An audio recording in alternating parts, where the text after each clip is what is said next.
Praise the Lord. Good morning. ప్రభువైన యేసుక్రీస్తు శుభనామంలో మీ అందరికీ వందనములు.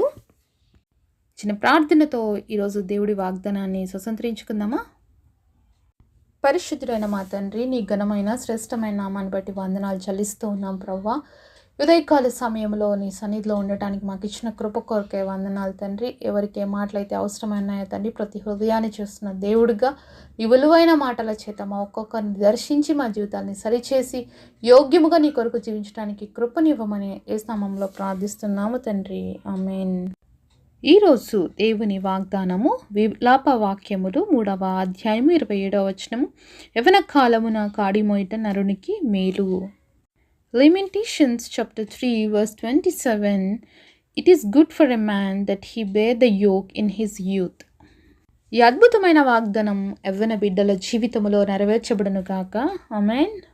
ఈ వాక్యం వింటున్నటువంటి తల్లిదండ్రులకు దేవుడిచ్చినటువంటి అద్భుతమైనటువంటి మాట అండి మాట. అలాగే మీకు యవ్వనస్తులైన బిడ్డలు కానీ ఉంటే, ఒకవేళ వాళ్ళ ఆత్మీయంగా ఉంటే దేవుడి నామానికి మహిమ కలుగునుగాక. ఒకవేళ ఆత్మీయంగా లేని స్థితిలో ఉన్నట్లయితే దయచేసి వాళ్ళ కోసం ప్రార్థన చేద్దాము. వాళ్ళని దేవుడి సన్నిధిలో దేవుడి యొక్క కాడి మోసే విధంగా మనం ఆయన పాదాలు పట్టుకొని ఆయన సన్నిధిలో ప్రార్థన చేసినప్పుడు దేవుడే వాళ్ళని తన దగ్గరికి నడిపించుకుంటాడండి.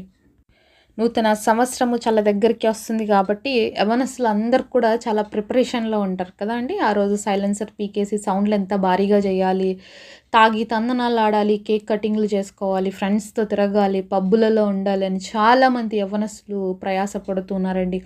ఈరోజు మరి యవ్వనస్తుల యొక్క జీవితం అనేది సాతాను కంప్లీట్గా బంధించేయాలని చూస్తున్నారండి.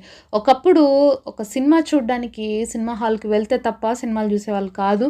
మరి ఈరోజు ప్రతి ఒక్కరి దగ్గర మొబైల్ ఫోన్స్ ఉండడాన్ని బట్టి మరి యవ్వనస్తుల యొక్క జీవితం అనేది యవ్వన కాలంలో కాపాడుకోవడం అనేది చాలా కష్టతరం అయిపోయింది. ఇది ఒక పెద్ద ఛాలెంజింగ్ అయిపోయింది. అయితే ఇలాంటి పరిస్థితుల్లో మనం ఏం చేయాలి? ఒక తల్లిదండ్రులుగా మనము ఏ విధంగా ఈ పరిస్థితిని ఓవర్కమ్ చేయాలి అంటే, మానవులుగా మనం ఓవర్కమ్ చేయలేమండి. ఇది మనం అవ్వదు, కానీ దేవుడి సహాయంతో తప్పకుండా చేయగలుగుతాం. ఎందుకంటే యవ్వనస్తులైన బిడ్డలు ఇప్పుడు చాలా సెన్సిటివ్ అయిపోయారండి. ఇంతకు ముందులాగా లేరు. పిల్లలు చాలా సెన్సిటివ్ అయిపోయారు. కాబట్టి అలాంటి బిడ్డల్ని మనం ఎంత జాగ్రత్తగా చూసుకోవాలి, ఎంత జాగ్రత్తగా పెంచుకోవాలి. కాబట్టి దేవుడు వాక్యం ఈ విధంగా సెలవిస్తుంది. బాలుడు నడవలసిన త్రోవని వారికి నేర్పండి, వాళ్ళు పెద్దవాడైనప్పుడు తొలగిపోరు అని దేవుడు ఖచ్చితంగా చెప్పాడండి. అంటే చిన్నప్పటి నుంచి కానీ వాళ్ళ హృదయాల్లో దేవుడి మాటలు కానీ మనం వేయగలిగితే, చిన్నప్పటి నుంచే వాళ్ళని కానీ దేవుడి సన్నిధిలో పెంచగలిగితే, వాళ్ళు యవ్వనస్తులు అయినప్పుడు తప్పిపోవడానికి మరెన్ని పరిస్థితులు వాళ్ళ చుట్టూ ఉన్నా కూడా వాళ్ళ మనసులో ఏముంటుందంటే దేవుడు వాక్యం ఉంటుంది కాబట్టి అది నిలబెడుతుంది. వాళ్ళ చుట్టూ ఒక కంచె వేస్తుంది. అలాగే దేవుడు మాటలు వాళ్ళని సరిచేస్తాయి. అలాగే పాపం చేయనీయకుండా వెనక్కి తీసుకొస్తాయి. అయితే చిన్నప్పుడు కానీ మనం అలా పెంచుకోకుండా పెద్దయిన తర్వాత అలా చేయాలి అనుకోవడం చాలా కష్టతరం అవుతుంది. ఇంకా మన వల్ల కాదు వాళ్ళని సరిచేయడం.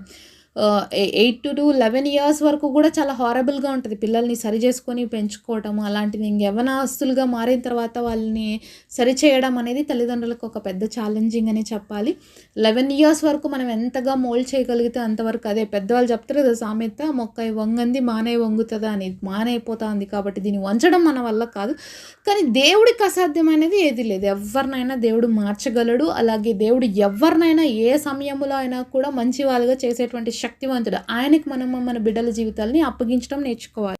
యవ్వనస్తులతో తల్లిదండ్రులు డీల్ చేసేటప్పుడు ఒక పేరెంటింగ్ అనేది చాలా ఇంపార్టెంట్ అండి. ఒక స్టేజ్ వరకే పేరెంట్స్గా మనం బిహేవ్ చేయగలుగుతాం. ఆ తర్వాత వాళ్ళతో ఫ్రెండ్స్గా మాత్రమే మనం వాళ్ళని ట్రీట్ చేయాలి. అప్పుడు కూడా మనం పేరెంట్స్ లాగా వాళ్ళతో మాట్లాడితే వాళ్ళతో వర్కౌట్ అవ్వలేమన్నమాట. కాబట్టి అలాంటి పిల్లలతో మనం ఏ విధంగా ఉండాలి అనేది మొదటిగా మనం నేర్చుకోవాలి. అంటే మనం దేవుడి సన్నిధిలో ప్రార్థన చేయాలి. దేవుడిని అడగాలి, అయ్యా నా బిడ్డని నీ దగ్గరకు నడిపించడానికి నాకు శక్తినివ్వు, నా బిడ్డని నీ దగ్గరికి తీసుకురావడానికి కావాల్సిన జ్ఞానం నాకు ఇవ్వు, నీలో నేను మొదటిగా ఎదగడానికి నా బిడ్డ కోసం ప్రార్థించే అనుభవంలోకి నన్ను తీసుకెళ్ళు అని చెప్పి మనం ప్రార్థించగలిగితే దేవుడు మొదటిగా ఆ జ్ఞానం మనకిస్తాడు. ఆ తర్వాత ఆ జ్ఞానాన్ని ఉపయోగించుకొని మన బిడ్డలతో మాట్లాడడానికి దేవుడు మనకు సహాయం చేస్తాడు. ఇది ఒక మాట ఖచ్చితంగా ఎవరికైనా పనిచేస్తుందండి.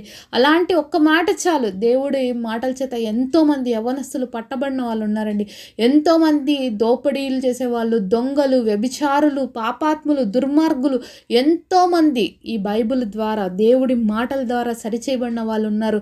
ఎంత భయంకరమైన పాపాత్ములు కూడా ఈరోజు పరిశుద్ధంగా, అలాగే యథార్థంగా, మంచివారిగా దేవుడి కోసం జీవిస్తున్న వాళ్ళు అనేక మంది ఉన్నారు. అనేక మంది సాక్ష్యాలు కూడా ఉన్నాయండి. కాబట్టి చిన్నప్పుడు అవకాశం కోల్పోయినట్లయితే యవ్వన కాలంలో ఉన్న ఈ అవకాశాన్ని వాడుకుందాము. మన బిడ్డల కోసం దేవుడి సన్నిధిలో ప్రార్థన చేద్దాము. యవ్వన కాలము చాలా ఇంపార్టెంట్. ఎవరైతే యవ్వన కాలంలో దేవుని యొక్క కాడి మోస్తారో వాళ్ళ జీవితం ఎంత బాగుంటుందండి.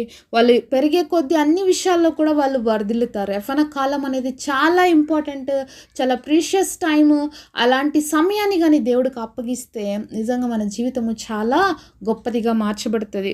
ఒక పేరుగాంచినటువంటి గొప్ప దైవ సేవకుడు ఒక సినిమా యాక్టర్ వాళ్ళ ఇంటికి మరి ఆహ్వానించబడితే, మరి ఆయన ఆ యొక్క వ్యక్తితో సువార్త చెప్తూ, అమ్మా దేవుడి సన్నిధిలోకి నువ్వు రావాలి, దేవుడు నమ్ముకోవాలి, యవ్వన కాలంలో నువ్వు దేవుడికి అప్పగించుకోవాలి నీ జీవితం అంటుంటే, మరి ఆ అమ్మాయి అంటుందంట, యవ్వన కాలంలో నేను రాలేనండి దేవుడి కోసము, నేను డబ్బు సంపాదించాలి, పేరు ప్రఖ్యాతలు సంపాదించుకోవాలి, నా జీవితం అంతటిని కూడా నేను మంచిగా స్థిరపరచుకున్న తర్వాత నా ఎండ్ టైమ్స్లో దేవుడికి ఇస్తాను అని చెప్పి అంటదనమాట. అప్పుడు దైవజనుడు ఏం మాట్లాడకుండా అలా మౌనంగా ఉంటాడు. కాసేపు తర్వాత ఆయనకి టీ తెచ్చిస్తే ఆయన తాగి సగం తాగేసి మరి అమ్మాయికి ఇస్తాడమ్మ తాగు అంటే చాలా కోప్పడుతుంది అనమాట. ఏమనుకుంటున్నారండి, మీరు ఎంగిల్ చేసిన టీ నేను తాగాలా అని చెప్పేసి మరి ఆయనని చాలా కోపంగా మాట్లాడితే, ఇదే దేవుడు నిన్ను కూడా అడుగుతున్నాడమ్మా, నీ జీవితం సాతాను చేత ఎంగిల్ చేయబడిన తర్వాత, పాపము చేత నీ జీవితాన్ని, నీ శరీరాన్ని అపవిత్రపరచుకున్న తర్వాత నువ్వు దేవుడికి ఎలా ఉపయోగపడతావో ఆలోచించు అని చెప్పారంట దైవజనుడు. కాబట్టి యవ్వన కాలంలో మన బిడ్డల జీవితము సాతాను ముట్టకముందే, మన బిడ్డల జీవితము పాపంలోకి దిగజారకముందే, మన యొక్క బిడ్డల జీవితము పనికి రాకుండా పోకముందే మన పిల్లల జీవితాన్ని ఎవరి చేతిలో పెట్టాలి? ఇప్పుడు మనము దేవుడి చేతిలోకి అప్పగించాలి. దేవుడి చేతిలోకి ఎప్పుడైతే మన బిడ్డల జీవితాన్ని అప్పగిస్తామో తప్పకుండా వాళ్ళ భవిష్యత్తు ఏ విధంగా మార్చబడుతుందంటే ఊహించని రీతిగా గొప్పదిగా మార్చబడుతుందండి. సరే, మనం 1 తిమోతికి రాసిన పత్రిక 4వ అధ్యాయము 12వ వచనం చూద్దాము. నీ యవ్వనమును బట్టి ఎవ్వడునూ నిన్ను తృణీకరింపనీయకము, కానీ మాటల్లోనూ, ప్రవర్తనలోనూ, ప్రేమలోనూ, విశ్వాసములోనూ, పవిత్రతలోనూ విశ్వాసులకు మాదిరిగా ఉండుము. మరి ఈరోజు ఎంతమంది యవనస్తులు ఈ విధంగా ఉంటున్నారు? మరి యవనస్తుడైనటువంటి తిమోతి ఈ మాటలు చెప్తున్నాడు అనమాట. నీ యవనాన్ని బట్టి ఎవరిని నువ్వు తృణీకరించకూడదు. నీ మాటల్లో, నీ ప్రవర్తనలో నువ్వు ప్రేమ కలిగి ఉండాలి, విశ్వాసం కలిగి ఉండాలి, పవిత్రత కలిగి ఉండాలి, మాదిరికరంగా జీవించాలి అని చెప్పి మరి యవనస్తుడుగా ఉన్నటువంటి తిమోతి హెచ్చరిస్తూ ఉన్నాడు దేవుడి వాక్యము ద్వారా. కాబట్టి మనం నేర్చుకోవాలి దేవుడి మాటల్ని ప్రతిరోజు కూడా మన బిడ్డలకి బోధించడం నేర్చుకోవాలి. అలాగే వాళ్ళు వినే అలవాటు మనం చేయాలి. వాళ్ళకి అప్పుడే దేవుడి మాటలు అనేవి వాళ్ళ హృదయంలో నాటుబడతాయి. కాబట్టి ప్రతిరోజు మొదటిగా మనం వారి కోసం ప్రార్థించాలి. అవసరమైనప్పుడు వారితో కూర్చొని దేవుడి మాటలు చెప్పాలి. అలాగే ప్రతిరోజు కుటుంబ ప్రార్థన కలిగి ఉన్నట్లయితే వాళ్ళకు కూడా ఒక హ్యాబిట్ వస్తుంది. దాని ద్వారా కూడా దేవుడి మాటల చేత వాళ్ళు పట్టబడతారు. సరే, కీర్తనలు 119వ అధ్యాయం 9వ వచనం చూద్దాము. యవ్వనస్తులు దేని చేత తమ నడతను శుద్ధిపరచుకుందురు, నీ వాక్యమును బట్టి దాన్ని జాగ్రత్తగా చూచుకునుట చేతనే కదా. కాబట్టి దేవుడు వాక్యం స్పష్టంగా తెలియజేస్తుంది. ఆయన మాటల వలనే ఒక యవ్వనస్తుని జీవితం అనేది సరిచేయబడుతుంది, మరి వారి జీవితము బాగుపరచబడుతుంది. కాబట్టి దేవుడి మాటలే ప్రతి ఒక్క వ్యక్తి యొక్క నడతని మారుస్తాయి. కాబట్టి ప్రతిరోజు మన బిడ్డలు వాక్యము చదువుకునే అలవాటును మనం వారికి నేర్పించగలిగితే నిజంగా చాలా గొప్ప ధన్యత.